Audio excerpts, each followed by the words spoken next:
The country waited for the clock to strike midnight on Sunday the 27th of September.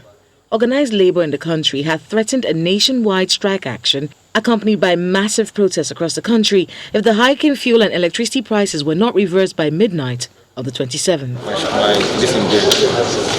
While the government and organized labor bickered, the masses waited with bated breaths for the impact this strike would have on the already diminished resources. Emergency meeting. This in mind, both parties attempt a last-ditch effort to avert the crisis.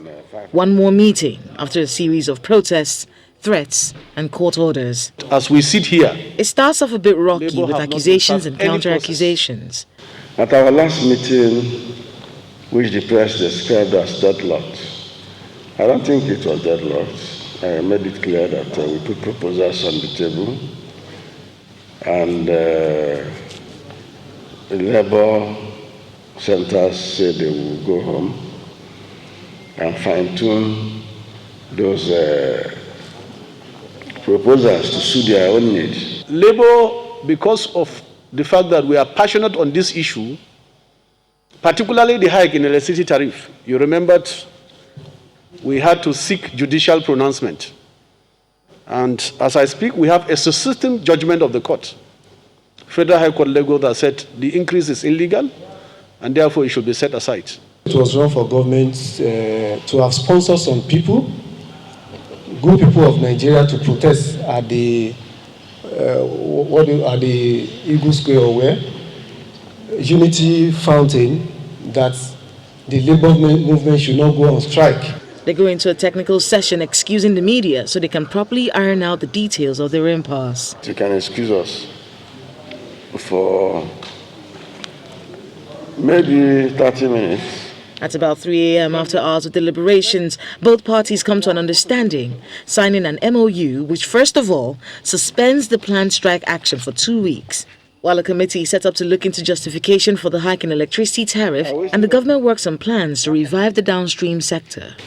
To cushion the impacts of the downstream sector deregulation and tariff adjustments in the power sector, the federal government will implement the following. 1.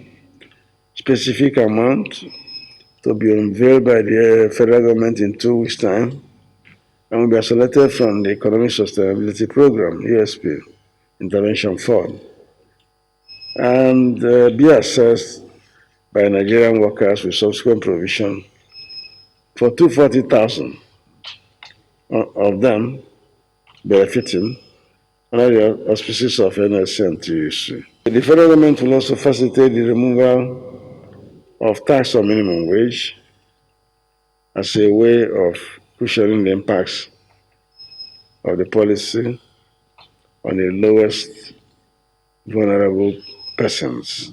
Consequently, the NSC and the TUC have this night agreed to suspend the planned industrial action with effect from this moment. Organized labor is quick to point out the strike has not been called off. It's only been suspended, pending when the government will make good on the promises it has made. All agreements here shall be followed up. And what that means is that if the agreement is not being followed up as agreed here, we may not need another notice before we proceed on strike. So it's a suspension. It's not call off of strike. So the federal government have reprieve for 2 weeks. For the masses, they must continue to cope with the new pump price of petrol, while they await the palliatives promised to cushion the effect of the new price. From the State House in Abuja, Kayla Megwa, Channels Television News.